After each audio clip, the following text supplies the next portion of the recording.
വീണ്ടും സുകുമാരൻ നായർ തിരഞ്ഞെടുപ്പുമായി ബന്ധപ്പെട്ട് രംഗത്തെത്തിയിരിക്കുകയാണ്. ജനങ്ങൾ തികഞ്ഞ യാഥാർത്ഥ്യബോധത്തോടെയാണ് ഇത്തവണ തിരഞ്ഞെടുപ്പിനെ സമീപിക്കുന്നതെന്ന് NSS ജനറൽ സെക്രട്ടറിയായ ജി സുകുമാരൻ നായർ വ്യക്തമാക്കിയിരിക്കുന്നു.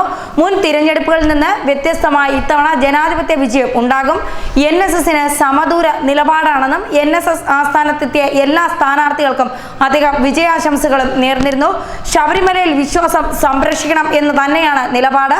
അത് വിശ്വാസികൾക്ക് അനുകൂലമാണ്. ഈ നിലപാട് കുറച്ചെങ്കിലും തിരഞ്ഞെടുപ്പിനെ സ്വാധീനിക്കുമെന്നും ജി സുകുമാരൻ നായർ പറയുന്നു.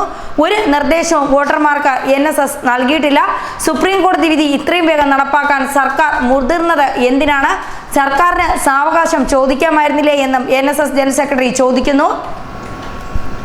റിവ്യൂ ഹർജിയിൽ തീരുമാനം ആകും വരെ കാത്ത് നിന്നിരുന്നു എങ്കിൽ സർക്കാരിന് ഒരു ദോഷവും സംഭവിക്കില്ലായിരുന്നു എന്നും ജി സുകുമാരൻ നായർ അഭിപ്രായപ്പെടുന്നു. വിശ്വാസികൾക്ക് അനുകൂലമായ നിലപാടാണ് NSSനുള്ളതെന്നും ഈ തെരഞ്ഞെടുപ്പിൽ ആ നിലപാട് പ്രതിഫലിക്കുമെന്നും NSS general secretary G Sukumaran Nair പറയുന്നു. വിശ്വാസികൾ എവിടെയൊക്കെ ഉണ്ടോ അവിടെയൊക്കെ ഈ പ്രതിഫലനം ഉണ്ടാവുകയും ചെയ്യും.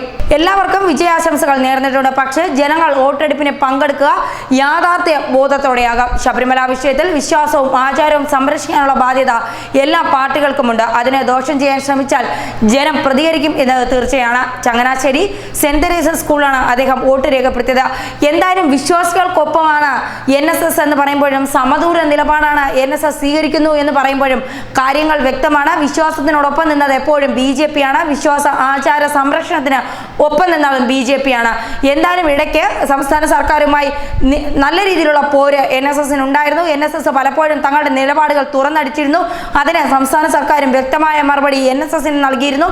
അങ്ങനെ നിരവധി കാര്യങ്ങൾ തിരഞ്ഞെടുപ്പുമായി ബന്ധപ്പെട്ട് പുറത്തു വരുമ്പോൾ ഇപ്പോൾ തങ്ങൾ വിശ്വാസത്തിനൊപ്പമാണെന്ന് ജി സുകുമാരൻ നായർ നില ഉറപ്പിക്കുമ്പോൾ അത് ലക്ഷ്യം വയ്ക്കുന്നത് ഏത് മുന്നണിക്കോടൊപ്പമാണ് എന്നുള്ള കാര്യവും വ്യക്തമാണ്. ന്യൂസ് ഡെസ്ക് മലയാളി വാർത്ത.